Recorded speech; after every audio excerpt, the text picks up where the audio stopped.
And welcome to Breaking the Matrix, the podcast where we talk about cash, doth, moolah, that thing that makes the world go round. I am RC, your trusted financial host, and with me, the man who always finds a way to spend without guilt, Rich.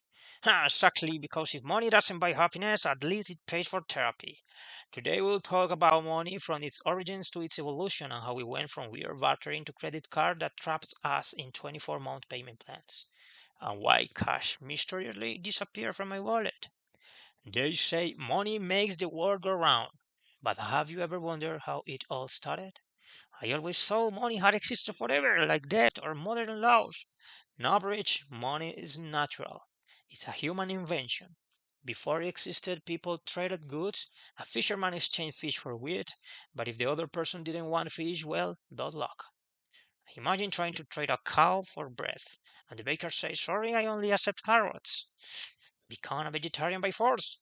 Exactly, that's the problem with bartering. This is where economist Adam Smith comes in.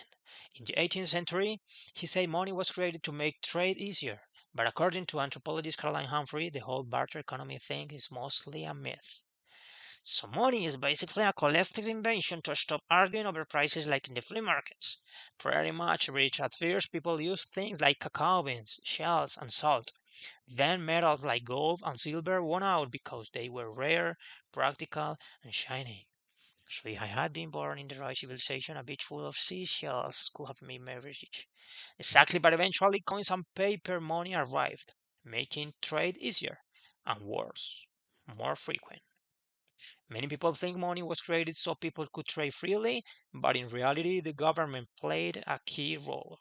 They realized that if you wanted to maintain an army, it was easier to pay soldiers with coins than with sacks of rice. Imagine soldier marching into battle carrying rice. Attack, but be careful, don't spill the payroll. And since war is expensive, governments mint more coins, funding conquest. Rome, for example, expanded its empire using money and slavery. So money wasn't just for buying stuff, it was for buying empires. Exactly. And eventually banks were born.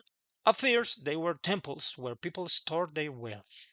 So they prayed for money, but if you didn't pay back your debts, they excommunicated you, or worse, charged interest. That's how modern banks started. People deposit their gold and got paper received that said, "This is worth X amount." Then, in the 17th century, bank discovered something big. They could issue more money on paper than the actual gold they had in their vaults. So basically, they invented the buy now, worry later system. Exactly. And that led to financial bubble and crashes. Every time too many people tried to withdraw their money at once, boom, economic collapse.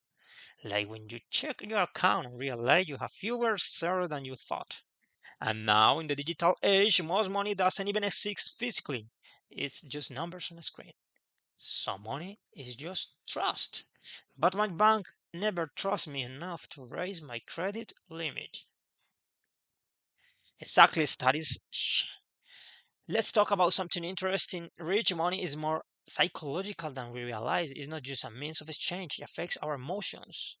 Yeah. When I have money, I feel like a king. When I don't, I become a philosopher. Do I really need to eat 3 times a day? Exactly. Studies show that people would rather lose 15 cash than pay a 50 fine, even though the result is the same. The feeling is different. Like how it hurts more to pay with cash than with a card. That's why casinos give you chips instead of bills. Bingo. And let's not forget the trap of easy money.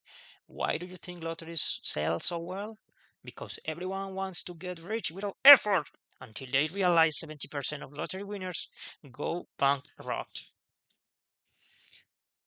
That wraps up today's episode. If you enjoyed it, hit like, share, and tell us what your worst money experience. Mine was when I thought I had money in my account, but it was just my bank sending me a reminder that I could save. See you in the next episode here on Breaking the Matrix.